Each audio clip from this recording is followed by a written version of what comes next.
If you're tired of not making progress and you're ready to be the artist you know you're meant to be, you're in the right place. You're listening to the Singer's Path podcast. The Path, or Performing Artists Training Hub, will cover everything, including singing tips that actually work, advice from top industry professionals, and life-changing mindset shifts. Out with the starving artist and in with the thriving artist. I'm your host, Sarah Bishop, professional singer, actor, educator, and entrepreneur. I'm not afraid to speak the truth and stop the gatekeeping of quality information so you can actually become the artist you dream of being. So let's get on the path, shall we? Even though we're all on our own journeys, it always helps to have a guide. So welcome, Jeremy. I'm so happy to have you today on the Singer's Path podcast. How are you doing today? I'm great. How are you? I'm good. You know how we just tried to record listeners so you could get better sound quality for us and use a program like Zencaster. And once again, it didn't prove to be as fruitful as I had hoped. So now we're on Zoom again. Apologies for the sound quality. But that's kind of how the day's been going. How about you? Have you been teaching today at all, or not so much? Yeah. Taught 2 lessons earlier. I'm doing a big transcription project for a composer right now. So a bunch of different varying things happening. Yeah. What's the transcription oh my God, why can't I say that? Transcription project words. Project. What is that? Yeah. What is that? Yeah. So I've got a composer who has a singer friend who's doing a show at the 92nd Street Y. And This composer did an arrangement of a couple songs. And so that the background vocalists can learn their parts without just listening to it, she wanted sheet music to hand everyone. So she just sent me Logic files with everything split out so that I can put it onto sheet music. So I'm doing that right now. Listening to the vocals, putting them on paper, and then I'll send them out to everyone. Great. I have a couple things that I want you to transcribe for me, actually. Just music that's like good music, but like no one knows because maybe the artist is smaller and, we want to use it for an audition. And so that's basically what that does for us, so that people can actually read it. Yeah. That's cool. So transcriptions and arrangements and music direction and vocal coaching and voice teaching. This is all the stuff that Jeremy does, and why I was so excited to bring him on to the studio. And this is another interview here with one of our associate teachers. So Jeremy, so that everybody can just get to know you, because that's really what this episode is mainly about. Tell us a little bit about your background. I don't really care how far back you go, if you want to go to when you're a little tyke doing piano lessons or whatever, but kind of tell us how you got into music and then how it kind of transitioned you into being a voice teacher today. Absolutely. I was born in Kansas, if we went all the way back. Love that. Born in Kansas, raised near the cornfields. And my mom's a piano teacher. So music was kind of a non-negotiable. Now, we all played. She taught us piano lessons from a very young age, around 5. And it was great. And it was kind of just the intro. But it was always I'm just going to teach you the instrument and hope that you enjoy it. And I loved it. And wanted to go off and learn harder pieces and do all of those things. So, and then middle school happened and I discovered that, theater is really cool. So I started acting and doing more of that. And then like high school hits and you have the big question of what are you going to do for the rest of your life? Which I thought I had to make the final decision right then. But I had a music director of one of the companies that I did, educational theater companies I did growing up, come up to me and call me actually and say, we had a keyboardist who can no longer play our show. We open in 3 days. Can you come play the keyboard 2 book for this show? And I went, I have never done that before. I'm usually on stage. It's right before my senior year that summer. And I went and we did opening night. And I remember like looking at her and thinking, okay, got it. This is what I'll do. Heard. This is it. Found it. Yeah. Cool. Found it. Nailed it. Let's go. Storybook ending. I was like, got it. I don't have to worry about getting in costume late and all of those things. Like some of the stressors that I didn't love about doing the acting side. It's like, and I can play piano and still do the storytelling. So she kind of introduced me to the hit world and the music directing world. but I was coming from a high school performing background, so I didn't know how to talk to singers about their voices, and I didn't totally know what the relationship between music director and actual instrumentalists looked like. So I went to Webster University for my undergrad in music directing for musical theater. At the time, I don't know if they are anymore. There might have been another degree that has popped up, but we were the only undergraduate program for music directing for musical theater in the country. It was really cool, super focused on private lessons in voice, piano, and conducting. And I learned a ton. And then I got out in the world and moved to New York City and start doing contracts. And I meet some people who are Tony Award winning vocalists. And I'm in a room with them teaching music. And I remember thinking, if they were to ask me a technique question right now, I wouldn't have an answer for them. I know my basic coaching things. But I went, okay, cool. I've got some gaps in my knowledge, which is so real. Like everyone's got gaps in what they have and what they don't have. And that's how I started searching and then found IVA I was like, I think I want to know more about the voice and really study it through a contemporary lens. And with people that I trust who are actively teaching and actively performing. And started studying with IVA to learn more about teaching the voice. And then I use that mainly in my vocal coaching with people to prep auditions and performances and things like that. Yeah, that's amazing. Thanks so much for sharing all that. That's it's a pretty impressive background to go to school for music direction. Because like you said, I think you're right. It is the only undergrad. I know CCM, which was my alma mater, Cincinnati Conservatory of Music, has a graduate music director program, but not an undergrad. So that's cool that they are making that an option for undergrad, because you would think that that should be an option, just like conducting is an option, right? Absolutely. So for the listener that doesn't really know what a music director is, could you, in your words, kind of explain what a music director does and how they interact differently with maybe singers versus the instrumentalist? You kind of mentioned that briefly, but for someone that doesn't know, what is it?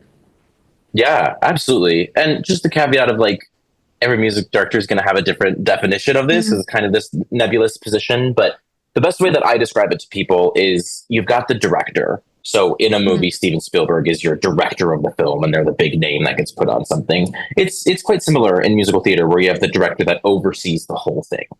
The music director is the person, or music supervisor, depending on the project that you're on, is the person that is overseeing the music department. So the music department of a musical specifically are the people who work on anything music related within the show. So you've got the composer who writes the music. You've got the book writer who writes the script. There's so many different teams that work on, and then all of the tech people. So you've got like countless teams in a room all working towards the same project. And one of those teams is the music team. So the music director kind of heads that up. And step one is teaching with the cast. So you've got this score that the composer wrote. If you're working on a new show, no one's heard it before. And you walk into a room and you've got this cast and they get a score in front of them. And your kind of first job is to teach that music, give the notes to the cast, walk them through it. And then as you start staging and putting a show together, you are the liaison for any music questions. You're the person that can kind of be the go-between between the composer and the director and the teams that are working on. You're the person that can help with discussing with an orchestrator and an arranger and all of that. So again, like I distill it down to you're over the music team. You look at all of those questions. And there actually is to your second part, there's actually a surprisingly large difference from what I've seen, how music directors interact with instrumentalists versus actors. And vocalists. There is an expectation when you get into a room that you're going to walk the vocalists through the entire score. So you will teach the whole score to those people. In musical theater specifically, it's never an expectation that a vocalist will show up having taught themselves their part, from what I've seen. That's different for instrumentalists. When you have band rehearsal, right. especially if it's a new show, you're going to have band rehearsals and time to go through everything and actually go through it all. But there's a different expectation where instrumentalists are going to come in and really know how to read their charts. Even if they haven't practiced it, like they're such good players that typically they can just grab a chart and read it down and start playing. And then you're working more style and you're working more small adjustments or cuts or additions or things in the moment. But that's a huge difference between those two groups, right? Where you actually walk vocalists through the whole thing and teach them note by note. And you definitely don't do that with the band. What's as a musician yourself first, right? Having that piano background, then transitioning into, working with singers specifically. What's your thoughts and opinions about basically vocalists not being able to a lot of the time read their own music? I've run into that as a teacher and that's why, there's a little bit of that in Pitch Please, which I made to actually help singers hear and match pitch. And then in the process, I do teach them to at least understand what the notes on the staff are. And there's very minor amounts of, rhythmic understanding. And because reading music is really learning a language. Reading something like that, and I'm sure to people that don't understand it just looks like a bunch of dots that are super foreign to people. But can you tell from a professional opinion, and I have my opinion on this too, and I'll share after, a real difference between singers that stand on their own as musicians and come into the room being able to sight read and being maybe they have looked at their music and they know it, right? Compared to the actors or the singers that are really dependent on having things plunked and not being able to really fend for themselves, is there, from a professional standpoint, if you were casting, you're behind the table, is that important? Is that something that you would think about? I guess it probably depends on the process. Sure. Yeah. For me, the answer is no to that question. That's not a reason to consider not casting someone. Now, depending on the show and the process and whatever you're doing, there will be constraints and things you have to think about. But in my experience, it's just a different approach that I need to take. So when I'm teaching a singer who doesn't read sheet music, I'm just going to teach that differently because they're not following along with any dots. I've taught singers who are literally just looking at the lyrics in the script. That's all they're looking at. And they have their own way of learning music. They've been doing this a long time, especially if this is a Broadway actor who doesn't read sheet music. There's a long list of famous Broadway people who don't read sheet music. They've made it to the top and they've done it, whatever the top is, but they've made it to this level. And they've done it so often that they obviously have a process that works. And it's just a different approach that I think the music director needs to take when working with that person. As opposed to you have crazy sight singers in front of you, there's going to be a different approach that you take when you're going through music with those singers. It's been an interesting conversation I've had with people because I come from the sheet music background. With my mom as a piano teacher, I had piano books in front of me when I was 5 years old. So sheet music and dots on the page, I don't have memories not understanding how to read that. And that's a privilege and a luxury. But there is also a beautiful level of artistry that I have found that comes from artists who don't read sheet music. I've worked with people who then they don't have the dots on the page in front of them, and then they're not tied to that, and they can offer in collaborative environments when this is encouraged, input of hey, I've got a question for you. Why did you do it this way? Or in this phrasing, could I go up here? And then it's just intuitive and emotional, and they're approaching music that way as opposed to the scientific mathematical sheet music in front of you. So I hate to say pros and cons on both sides because I truly don't view it that way, but there are just different expectations and different ways that people approach music based on whether they read sheet music or not. And I've also come to learn that the reading sheet music is generally you were probably in lessons as a kid, and there are a lot of people that have beautiful artistry that just come from a background where they couldn't afford to do that, but they still have the same level of artistry and passion that they bring to the table. So that's been a cool mindset adjustment for me because in my brain I was how do you do this if you don't read sheet music? Right. But I'm like, there's no point in judging or reacting that way, you know? No, and I think you do have like people have different processes. It's actually fascinating to me to see people who can pick things up just by ear, because like depending on reading sheet music now, it's like for me a combination of audible and visual learning, because then if I don't have it, and then if we don't, like, say it's not transcribed, right, the music, no one wrote it down.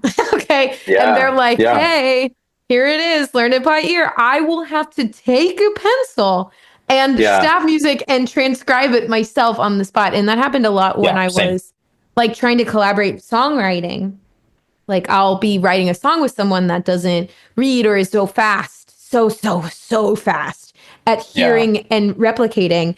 And then I feel like, oh my God, how do you know that? Like, how are you doing this? Like, I have to see it, right? So like, not that sheet music, reading music is at all a crutch, but I think it's just, I think there's a lot of singers, and we talked about this actually when I brought Lily on here, that feel a great deal of shame around the fact that they may not have a quote unquote like musician level sight reading ability, especially if they come classical backgrounds. I feel like they emphasize it a lot more. Musical theater, our music theory class was a freaking joke. I was like, why? But then you put me in the level with the rest of the musicians, and I was like gonna drown, you know? So there was like no in between there. I probably just needed to do more of that work when I was in high school to do like, you know, get ready to take the more advanced music theory courses, kind of being somewhere in the middle. And I feel like the people that sight read well, actually, they have some kind of hybrid. Like, I think it's super rare, unless they're like a super actor musician, where they're like, they were like a competitive pianist at age 10, and then they came to Broadway and they can also sing. And I know a couple people like that. A lot of people were in cabaret who are like that. But they have a firm understanding of music theory. But most of the people that I think could even come in and sight read a score, like they learned some of it. Maybe they played piano, but they mostly like have good in this actually ties back into Pitch Please, which is what Pitch Please teaches you, which is actually pitch memory. Like, and we can talk about relative pitch versus perfect pitch and all that kind of stuff too, which I think ends up being just like, okay, you know, okay. Yeah. But, and of course the people that have perfect pitch, they like need everybody to know about it. You know? But I think most singers, whether maybe they are learning by ear and like that's their way of having excellent relative pitch. But like the people that I know that maybe like can't sight read like two staff, like a piano score, but that you set sight singing down and they can read the notes enough and have enough memory in their own instrument that they could be like, oh, like that looks like an A feels like this. Okay, I'll just do that. And then they end up actually being right. In your experience, like, what's your relationship with relative versus perfect pitch versus like sight singing? And like from a musician standpoint, you probably have a different lens than me, because I feel like in this conversation, I actually represent more of the person that like is less advanced in music theory, but can do what I kind of described. In your brain, when you get a piece of music, right, from a musical background, like what are you doing in your head to be able to sight read it, to explain to someone? I mean, I again, I'm kind of like in the middle, but maybe to someone that doesn't know how to sing at all and they completely rely on their ear. Yeah, I have a fascinating way into this because I'm actually a decently poor sight singer. I wouldn't even say I've got relative pitch. I like, really? Nothing. I approach singing with sheet music through a music theory background. So I'm like, I check key, I check chord progression, I check where we're at with all of that. And I'm like, great, we're in E major. I'm on the G sharp. I'm on the major third of this chord. If you said sing a G sharp, I'm taking a shot in the dark. That's fantastic. That's so crazy. Because then if you told me to sing a G sharp, I would be able to hit it, but I might be like half a step off, but I'm like in the range. And then people think I have perfect pitch. And I'm like, it ain't perfect. Therefore, it ain't perfect. I don't know what to tell you. I'm half a step off. Totally. Bitch. Like, what are you talking about? You know? Yeah, absolutely. That's what I mean. It's like no one musical background is better than the other. They're just simply different. And I think that's so important because, again, it's like I personally believe there should never be shame around any of it, even though there is. I'm such an advocate for removing that because I was like, even like all of the like ways that I approach sheet music comes from my background, and the way that you're going to approach sheet music or just learning music is based on your background, and all of them are valid if you can get there. You know, there is something to, if you can't learn music fast enough, or if you're falling behind, great, let's go find a faster way to do that. And that might be learning sheet music better. That might be taking time and building your aural skills. But there is no one right way. And I think just finding whatever your process is the most important part. Yeah, it's really cool because I mean, not to again bring it back to Pitch Please, but like I was afraid of releasing Pitch Please because of feeling insecure about not having as much of a music theory background compared to someone like you, right? Like I understand the circle of fifths, I understand key signatures, I understand how to read, I can read. You said I am a great sight singer because of the combination of being able to read enough. But if you set a piano piece in front of me, forget it. No. But one single line and just me, and I can hear the context of the chords underneath me if you're playing with me. Like, so that's actually, I designed Pitch Please to be kind of something that was just a culmination of my own experience, which in we're talking about, you know, getting rid of shame. And I think just in traditional studying of music, kind of no matter if you're a classical singer, if you're a classical pianist, if you're whatever, there is very much a right way to do things. And and we talk about this in IVA too, which is actually kind of more of a contemporary way of approaching things. And we got a lot of opera singers coming our way that are trying to sing contemporary music. And all of a sudden, oh wait, singing technique isn't just singing technique across the board. And what do you mean I can't just blow this much air to get this belted on? What are you talking about? Like, right? And so I, as a person that's like an excellent singer, like excellent singer, gets a lot of great feedback on my ability to pick up music quickly. So clearly I'm doing something right. I had taught my sisters to sing on pitch. I had students at that point that had come to me that were perceivably tone deaf. And like literally couldn't, like, I'm here and you're here. I'm here. Like that kind of stuff. And somehow from using experience of like just trial and error because I freaking had to because they're paying me to figure it out. That's how Pitch Please came in. It's all about pitch memory and repetition. This like and kind of not it's kind of fixed but like also not like we're not that deep about it. We use scale degrees over solfege. But like it was terrifying. It was terrifying to be like I'm going up against the idea of theory, and this is your training, and this is and putting it in the world and putting my name on it. Like, have you experienced anything like that?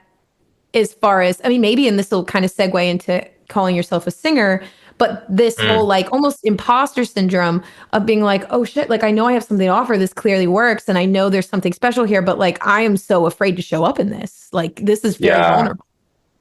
Absolutely,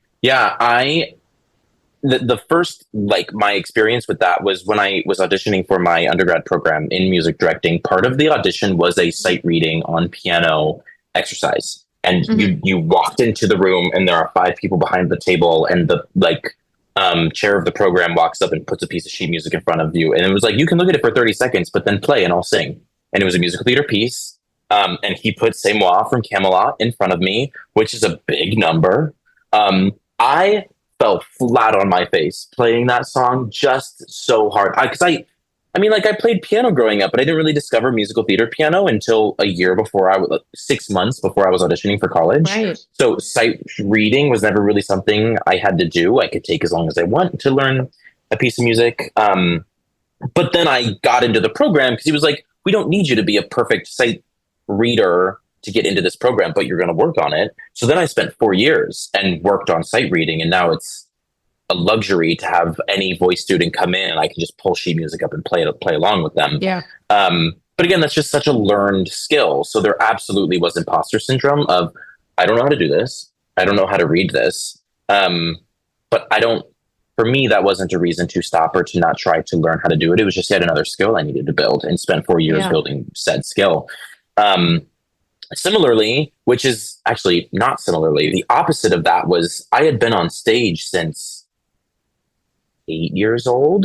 Yeah, because you said you were in some musicals. And so I was born in Kansas, but we lived in Minnesota for 7 years, right outside Minneapolis. Okay. And there was this, I think it still exists, but there was this program of, in the summer, 2 college students would get in like a van and drive from city to city, and they would get 80 kids to come out, and they would do like, I think my first one was Peter Pan, and they would play the 2 leads. So I think they played Peter and Wendy, or they played Captain Hook and Wendy or something. Why do they get the best parts? I don't understand. Well, they played the 2 leads and then cast everyone else because they were always the biggest parts. So like they were just memorized on that. I know. You should have been Peter. Let's go back in time. Oh no, just you wait for the role that I played. Just you wait. And they would always do like a little Minnesota spin on it. So like we did Peter Pan, but all the Lost Boys were baseball players, like for the Minnesota Twins. And so got it. I don't know, I'm going to get this wrong, 7 years old, 6 years old in this little camp. And I think the guy that ran it, one of the 2 college kids that were there, I think his name was Jeremy. So like I totally like ran up to him, right? And I was like, you have my name.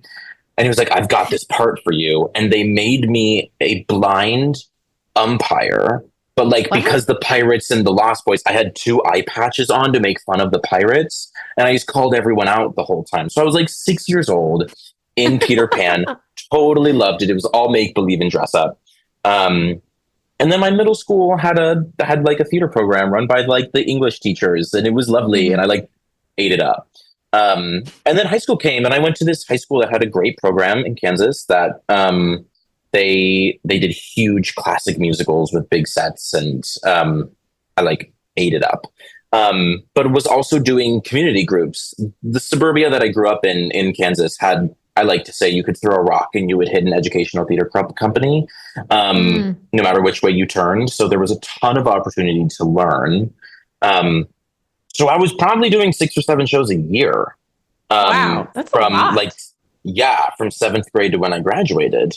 So I was on stage constantly, and loved the like quirky sidekick character, or like played like Seymour in Little Shop, and like the fun roles like that. I kind of had no interest in being your like ingenue man. But I hit junior year, and you're thinking about college, and I was like, I don't know, is this what I want to do? Like this, I've heard it's like brutal to get into. Do I want to be an actor? All of those things. And I found the music directing thing, which I really loved, and went to school and was still in voice lessons all through undergrad, but was doing far less performing than I had for my whole life, and actually felt way more comfortable in that world, whether that was I actually didn't want to be singing and performing, or whether I could just like take the backseat and be like, I don't have to think about it. I get to IVA, and one of the things that actually signed me on to IVA was the like core tenet of, you have to be studying your own voice while you study other people's voices, which I just fell in love with that idea. I go above and beyond with that. I'm like psychotic. I'm like with them all the time. I spend so much money and invest so much into that because, but for me as a professional performer, I'm like, killing 2 birds with 1 stone, tax write-off. Here we go. There you go. Absolutely. Yeah. But then I get into lessons a year in, and my voice teacher, Jeffrey, who's one of the master teachers, looks at me. Oh, okay. So you studied with Jeffrey. Okay. Jeffrey guy. That's the master. Okay. Yeah. Got it. Yeah. So I've been studying with him for a year, and we like end this lesson, and he goes, hang around for 5 more minutes. And I was like, okay, great. And he sits me down, and he said, how long have you played piano? And I was like, as long as I can remember. He was like, how long have you sung? And I was like, I mean, as long as I can remember, but I haven't really performed recently. I do it less now. I do more teaching as opposed to actual performing and singing. And he goes, bingo, you view yourself as a pianist and not a singer. And I went, oh my God. And I zoom out, right? I'm like sitting in this chair, and he's looking at me, and he was like, yeah, you won't make progress if you don't view yourself as a singer. And I went, oh my God. He was like, you're improving, but you're kind of skating through and just like learning things about your voice, but you're doing it through this lens of, but I will never perform. I'm never going to actually use this personally, which was kind of true. He totally clocked it. And there was this imposter syndrome thing of I'm not the singer, I'm the pianist, because I worked on those skills and feel super comfortable behind a piano, and I don't have to do the, in my brain, vulnerable thing of stepping onto a stage in a spotlight and singing. And I think it's incredibly vulnerable for everyone, because if your piano's out of tune, you can bring someone in to tune said piano. Like if this is you, this is anatomy, this is, you're born with this. So that freaked me out a little bit. And so on that front, like I've sung my whole life, but I've never had the personal viewpoint of I am a singer. Like I've never taken that on personally. Which is interesting because you did like a bunch of shows too. It almost, honestly, it sounds similar to, and I have this, it's kind of a complex that's been wrapped up in trauma with my teacher. And I mean, I'm sure there's probably a lot of singers listening that also have trauma with their classical singing teachers, but mine was with dance. And I had danced more than I had sang. I danced my whole life. I started when I was 5. I started piano at 5 too, but I actually I played piano and I danced more than I had actually learned to sing for most of my life leading up to it. And then when I, was in high school, I started taking it more seriously, and then like gone to college, and then obviously started studying voice more. But dancing, and I still do this. And on the most recent show I was in for Broadway Vacation, which who knows if that'll ever Broadway or not. Sure. But we're gonna, the Reddit thread says that they got a house on Reddit. So let's see. Fingers crossed. Fingers crossed. If I go with it. Can you imagine being with this freaking show for 7 years and then they're like, actually, you won't be coming with us? I would be like, oh my God. Oh, brutal. Kindly I don't think that's, I don't know. I don't know. We don't know what's going to happen. Anyway, all that to say is the dance, oh my God, the dance captain, super sweet person. She's like, why do you do that? Like, you just like, don't think you're good enough at this. Like you don't. And even anytime that I talk about it, I'm like, oh, I'm not really a dancer. I'm not a dancer first. Yeah. Meanwhile, I've been dancing since I was 5, but there's so much, and I was a competition dancer and I was a tapper, but it was never something, it was always something that I was kind of shamed for in lessons. So like, I almost got this complex, and I've had students that have this too in singing, where they'll come in and they're like, well, someone told me I was a bad singer once. So, and then therefore they are a bad singer, or they're pitchy because they believe that they're pitchy. And so Carol, who's the director, the assistant choreographer or whatever, the dance captain, she was like, you actually can. You're just as good as everyone else here. You're doing the same stuff that the newsies are doing. Why do you think that you aren't? And because there's always like this one eye kind of looking at me being like, oh, the real story is, oh, I'm not skinny enough, or I'm not as fit as they are. I'm not, even though I have the same exact job as they do. So I've been invited multiple times in my life, and I'll probably be invited again if this show does go to Broadway and then I'm dancing on Broadway every single day, to re-look at that story and be like, how helpful is that?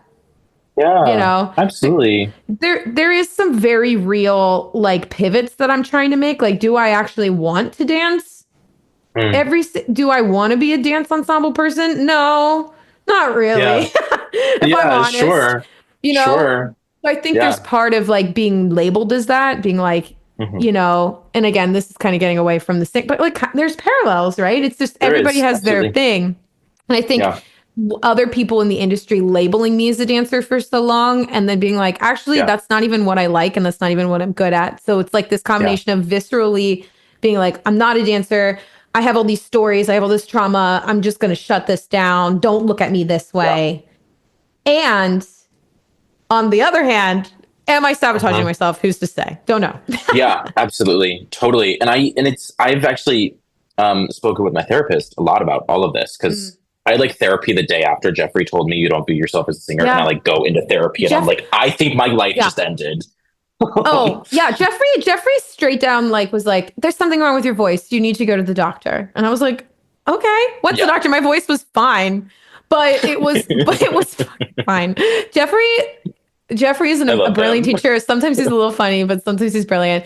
And you know what it did though? It made, and I'm sorry, I interrupted your story and I want you to tell me. No, please.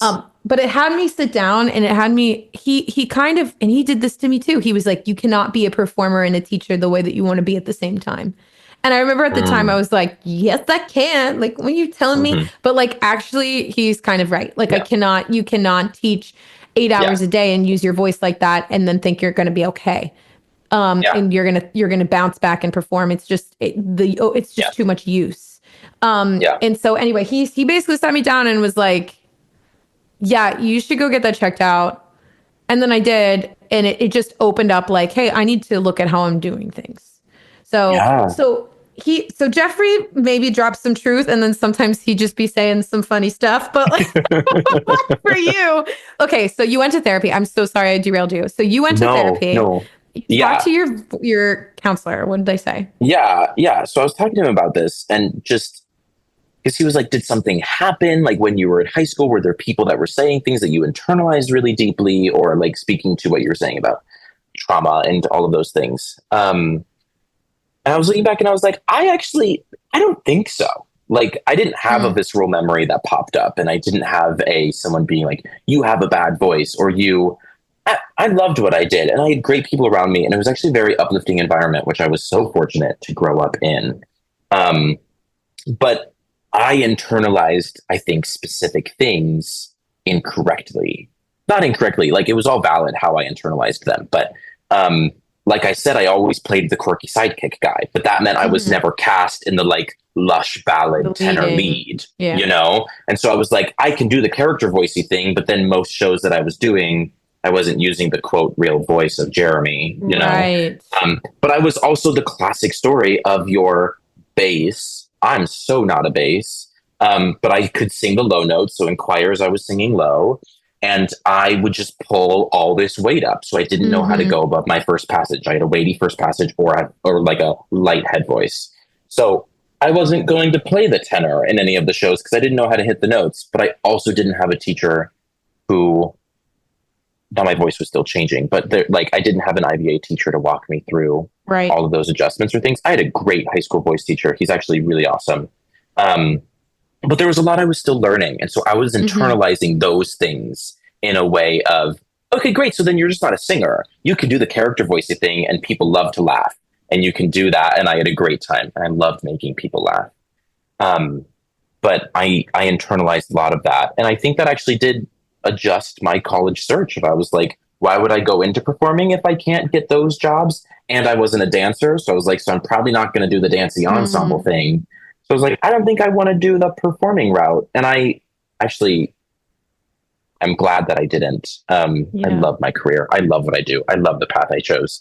But it is interesting to look back and see those things that were internalized and like I made them law in my brain, you know? Yeah, but when you decide, I mean, that's ultimately what this is, especially when you're growing up and your brain's changing and forming. I think it's up until 26 when your frontal lobe completely forms. Yeah. But like you make these decisions along the way to what your belief structure is, and mostly about yourself. And somewhere along the way, I started to believe that like I just wasn't going to ever be a good enough dancer. And that became like a pillar of thing where a lot of people, like maybe you, I mean, it always works out the way it's supposed to. Like you said, you're super happy and you enjoy doing what you're doing, and it works out how it does to lead to where you are. But I'm just curious. It would be interesting to see. Well, okay, what would have happened if you would have done this, and what would have happened if this other choice would have been made? But it's interesting though, because this kind of segues into the difference between vocal coaching and voice teaching. That because you had that background in theater and you had performed somewhat, and I'm assuming you've I guess I'm going to ask about your acting background or like your observation of the story from a music directing lens, that one of the things you offer at the studio is more or less audition coaching, which is vocal coaching and shaping a song beyond what a lot of voice teachers do, which is like the intrinsic, meaning the inside muscles, the resonance, how it's technically being sung. You also help with as performance coaching, which is more or less what vocal coaching is. So in your words, explain the difference between the two and why you're passionate about vocal coaching in particular. Yeah, vocal coaching, number one passion. It's what I want to do. If I could like only vocal coach, I would be so content. I would be so good because I kind of view music directing as vocal coaching. When I'm working with singers, especially on like solos, it's really more vocal coaching that you're doing in the rehearsal room than anything else, because especially like in New York, when you're working on, let's say, a workshop of a pre-Broadway show, those actors that are coming in know their voices. They don't need technique help typically. They'll figure it out when they go home, or they'll take it to a voice teacher if they can't figure out a note. You're really forming their vocal choices through the story, which is how I distill vocal coaching down. Is we have a song, it tells a story. Let's look at the story and what vocal choices are we doing to best suit that story. So I had a student earlier today who came in person, and we were working on Flying to the Future from Vanities, which is so fun and an awesome audition song. And it's angsty and poppy and fun, and it's got a bunch of different sections. And I was like, cool, you sound great. Who is this character? What is this story? How does this fit into that? And like, what story are we telling in an audition room setting, right? And it totally changed the performance, and both options were great. The like great technique, the like focused on singing. She sounded great. I was bored watching. I was like, I'm bored. And she was like, no, you're valid. I wasn't acting. And I was like, yeah, which is fine. You're kind of in a voice lesson setting right now. But then we worked on, okay, we've got this moment. You're talking about your parents. You have negative emotions that you're expressing about right now. What vocal choice can we do on color, timbre, adding a slight unfinished sound onto something? What could we do, and how does that heighten the story, as opposed to just working on what are we doing in here? How do we balance? What are we doing with this note? In what passage are we working? So I love that story work with music. That's super cool that it's almost like our methods of teaching are kind of opposite, where it's almost like you come from the lens of the story first, and then you align or balance the sound due to the context of the story, where I will take from more of the singer perspective. I'll be like, hey, like this would be a hell of a lot easier if we just fix a couple of these things really quick. Okay, your balance, cool. We got to think about this thing, cool. Now let's talk about this story, and how can you plug in. And I think it just depends on the singer, what ends up working for them the best. Is like, do they need to compartmentalize the pedagogy, or can they jump in with story first and then add the pedagogical elements to it? I want to just say something really fast, that I am super freaking pumped that you are of both worlds for the listener, if they decide they want to book with you, or just being part of the studio, because that is a really valuable lens to have, to be able to do both, and not just like, hey, I'm just going in to my voice lesson, I'm only thinking about my voice. It's like you kind of jump to the actual doing of the song in the lesson. And I think that's just super valuable, and can save people time, especially if their brains really work that way and they can jump to that. I was curious, like, I wonder who recommended IVA to you? And was it from the music director world? Because, and I told you this at IvaCon, Jeremy and I met this summer when we were at the Voice Teacher Conference in Scotland, and I was like thrilled that he was there and came and like pretty much immediately like offered you a spot in the studio. And I was like, what do you do here? But you kind of said before how music directors speak with singers versus how they speak with instrumentalists. And I've worked with several very famous music directors, or very successful music directors. And I do really adore all of them. I think they're all brilliant. However, I do say that if the singer isn't getting a result that they need, they are the liaison between team, right? And so like I've had work sessions where I go in with people, and it doesn't really necessarily seem like the music director, now, is it their job? Not really, but they can't get the result that they need from the singer, or they'll use language that confuses the singer. Like, for example, just put it in your mix, or can you make this X, Y, Z? And then the singer, unless they have that which is technically their job, right? To go and be familiar, but it's almost like you play translation, right? As the singer, because, you know, maybe this music director isn't using the language that you're used to using, but you, my friend, have the background of the pedagogy of actually, wait, you have the work of working with a singer to get them to a specific vocal place. And that is just something that is really special that even though I know a lot of music directors will get trained, sure, maybe they'll do Estel or they'll look at some of those other methods. There's something different about an IVA music director, in my opinion. What's like, have you come into contact with that, like working on projects? Like, have you been able to actually not just help an actor shape a piece emotionally for the story, but like help them vocally? Like, have you done that in like these new productions they've worked on? Have vocalists come to you for help? Yeah, very minimally, typically. A lot of times it's simply because there isn't enough time. Like, we're teaching music so fast because like, especially in a first workshop, you've got 29 hours total to do everything. So there just simply isn't time to have those conversations. But I have had actors come up to me and be like, oh, that was a really specific instruction. And I was like, yeah, like I'm specifically asking you to do what I like, what I want you to do vocally in this moment where, and it's exactly what you just said. It's not a music director being like, I need that mixier or just belt the note. And it's like, what does that mean? What are you at? We were talking before this. I worked with a girl who was going in for Glinda on the tour. And she said that she had this guy look at her and be like, you have to belt the last note of Popular. And I was like, did he explain what he meant by that? That's wrong. It's also wrong, first of all. But second of all, I was like, it has to be. And what does he mean? Is he saying full chest? Is he saying a belt style? Is he saying it should just be stronger than the rest of, like, that is the vaguest of instruction that you could give an actor.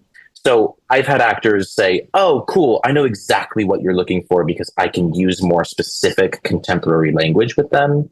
That's not just, I need it louder.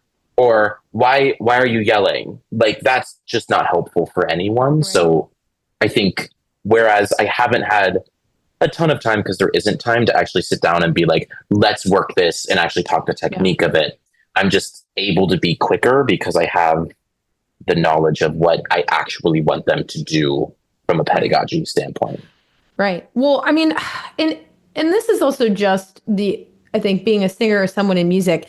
And I just had a conversation. Oh my God, I was so starstruck and like shitting my pants, if I'm honest. I have a Christian Chenoweth has liked some of my stuff, which I'm just like freaking out because she always likes my soprano stuff. So I'm like, yay. But but Lauren Allred, who sang Never Enough from The Greatest Showman, commented on a video that I made on TikTok about mixing and how the video was basically saying like, hey, mixing's hard. Mixed belt is hard. It's an advanced thing that happens once you already kind of understand the foundations of your instrument. And there's so many freaking singers that are they expect themselves because they perceive that they should already know how to do it. And if it isn't perfect and it doesn't sound like someone like Lauren Allred right off of the bat, that they're a piece of shit and they shouldn't even be trying, right? So that's like the cycle spiral of a lot of younger or just intermediate or singers. That was my cycle. Yeah, you just say. I mean, and it's just the incorrect notion that like, oh, I should already just be able to do it, and to be fair, and it took me many years to actually find teachers, IVA teachers that actually understood how to teach it. So there's that too. But Lauren Allred, and I think this is kind of bringing that point up. Lauren Allred commented on my video saying, I think the problem is the term mixing. I don't even know. She's basically like, I don't even know what that is. She's like, I don't think of mixes. I think of it as a completely different place entirely. I think of my placement. I think of my resonance here. And basically I have, in my eyes, one of the top mixed belters in the fucking world. In the world. Telling me in my comment section that she doesn't understand mixing. Yeah. Isn't that wild? I was like, and I made a video. And we're friends on TikTok now, but like she started following me, but I made a video in response to her being like, hey, first of all, starstruck, you're amazing. Second of all, I just had to say that. I just had to say that you're so good. Second of all, that it doesn't like matter at the end of the day, right? It's like clearly from our lens, our trained ear lens of working with voices, getting the pedagogy in there, tweaking things. She's clearly doing it right. She just might have a different language for how she goes about it. And that's what makes studying and explaining the voice so difficult. Because the way someone else explains it, even if it's a music director, right, and they studied a certain way and their language is a certain way, it's not necessarily going to translate to the singer And I think the most powerful thing that Jeffrey did, which was like, you have to look at yourself as a singer, is that's going to make you better at talking, at least to a singer that's going to think the same way as you, right? Or is going to respond to IVA, because you can do what you're conditioning into your own voice, like you said before, what you're trying to get others to do. And I can't really speak for other music directors. I don't know. And I think I really admire them, but are they working on their voice to the same level? Sure. Yeah. Right? Like, are they actually becoming singers? Yeah. You know what I mean?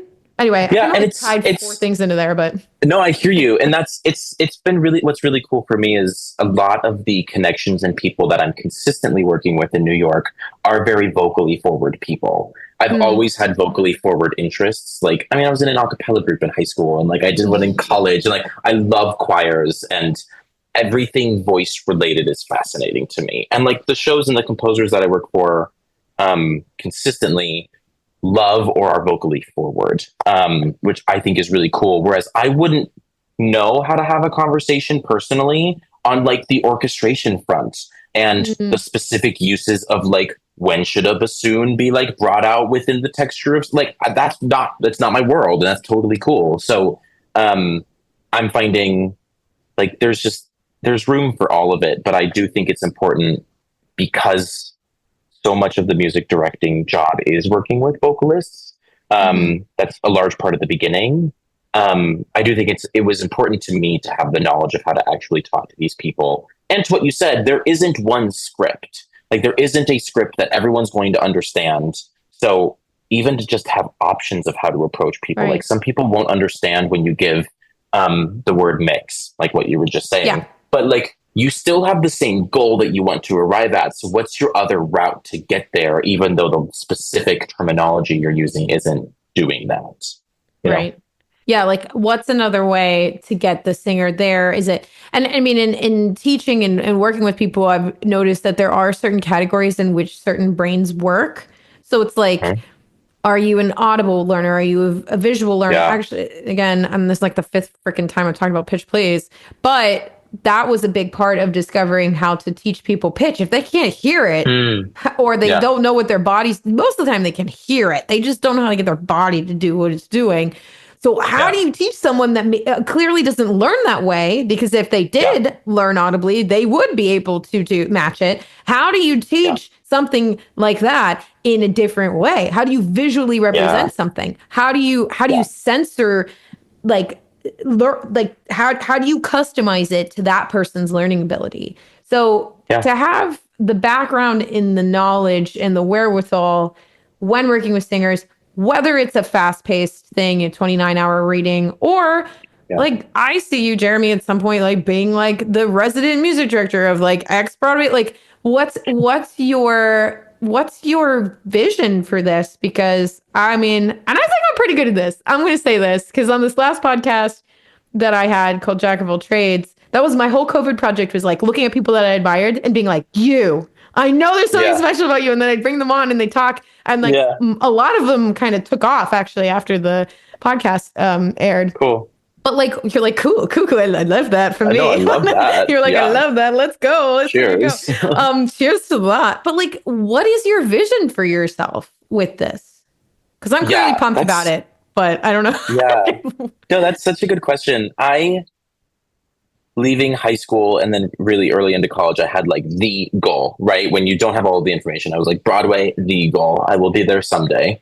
It's still a goal. Yeah, that's definitely a goal. But I don't know. Gosh, now you're getting philosophical with me, and now that it's just like the what are goals at this point. No, I love it. I talk about these things all the time.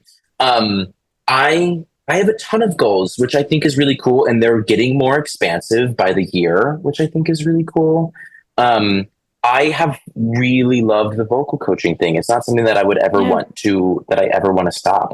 It's a creative outlet for me. It's an outlet where I can like work with people and we can just have fun figuring out how a song fits in their voice. You know, I love music directing. That's not going to go anywhere.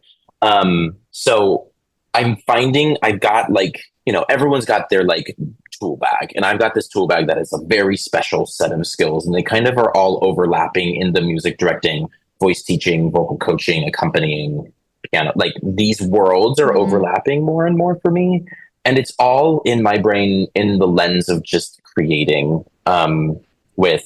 especially with just, and you could say it every year, with where the world is today. But I just think the most valiant thing we can all be doing is creating right now, and whatever that is. And I think creating with your voice, which is the most personal thing because can't do much to it, is so beautiful. So that's kind of what the goal is. Like, how do we work? How can I work musically with people at all levels? In a musical on Broadway, in a studio, one-on-one, to create something beautiful, you know? Yeah. Oh, that's so beautiful, Jimmy. I'm thinking, I was like, well, in the new year, we should do a way to kind of like hold a workshop or something for people who are present in New York, and like, you know, get a good old studio. I think you did that with Chelsea Wilson recently, but to not just do group classes like and coach pedagogy, but work on the storytelling element and shaping things. That could be really cool. I'm just thinking about that as a thing that could happen. I'll have to I'll message you about that. We'll do something. But let's chat. Well, that's all exciting, Jeremy, to hear your passion underneath of everything. And I think, again, at the studio, we're really lucky to have you and to be a resource for singers. And if you're interested in booking with Jeremy to work on your audition or work on your, you know, making your voice stronger, because Jeremy does both, right? It doesn't have to just be like one-off audition prep, and it doesn't even have to be just vocal training. Like, you can get both. But he's on the website at sarahbishopvocalstudio.com. Under lessons, you can book with Jeremy, doing half hours and hours, and still taking students. So that's super rad. So if you've heard this episode and you're like, he sounds great, then you should go over there. I'll obviously link all of the information for you in the show notes. Is there anything else that you want people to check out, Jeremy? Like upcoming projects or like your socials? Or I know you're not as big on socials or anything, or you don't have to share that if you don't want to. But is there anything that you've worked on that you're proud of that you would want to link below or anything like that? Yeah, totally. I mean, you could definitely look up the few socials that I have. They're very minimal. Instagram, I'm on there. And I think on your Instagram, you've tagged me, so they can find me through there, which is very easy. Have I ever posted a TikTok? No. But I watch them. That's my job. So that's your job. Yeah. No, I'm on some really cool projects that are coming up. I love the development of new work. So I'm in a couple rooms right now of just shows that are on the up. Probably when I don't know when you're releasing this, but in the new year, I'm heading to La Jolla Playhouse for a new musical about Abraham Lincoln, which would be super cool. So keep an eye on that show. I'm super proud of it. I'm just. Are you allowed to say what it is? What's it's called Three Summers of Lincoln. Composed by Crystal Monet Hall with a book by Jodi Pietro and then co-lyricist Daniel J. Watts. It's awesome. It's a stellar cast. And I'm super excited to share it with the world to see how people react to it. See you at La Jolla.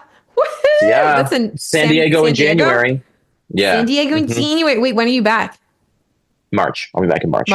Okay. Then that is the time when we could possibly do an in-person thing. Oh, let's do it. I love that. Sprinkle, just a little sprinkle to the listeners. Hopefully this is airing before March 2025. It's probably going to come like earlier in like 2025. I haven't decided yet. So we're going to see, hopefully. But anyway, thank you so much, Jeremy, for coming and, thanks for having me. Sharing and talking about stuff that you're passionate about. We really appreciate you and your gifts and how you help people. So we'll see you. We'll talk to you next time you're on here, which will probably be soonish. Perfect. Thanks so much, Sarah.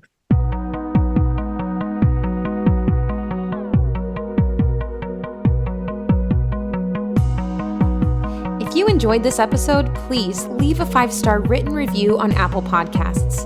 This helps me get this information out to more artists all over the world.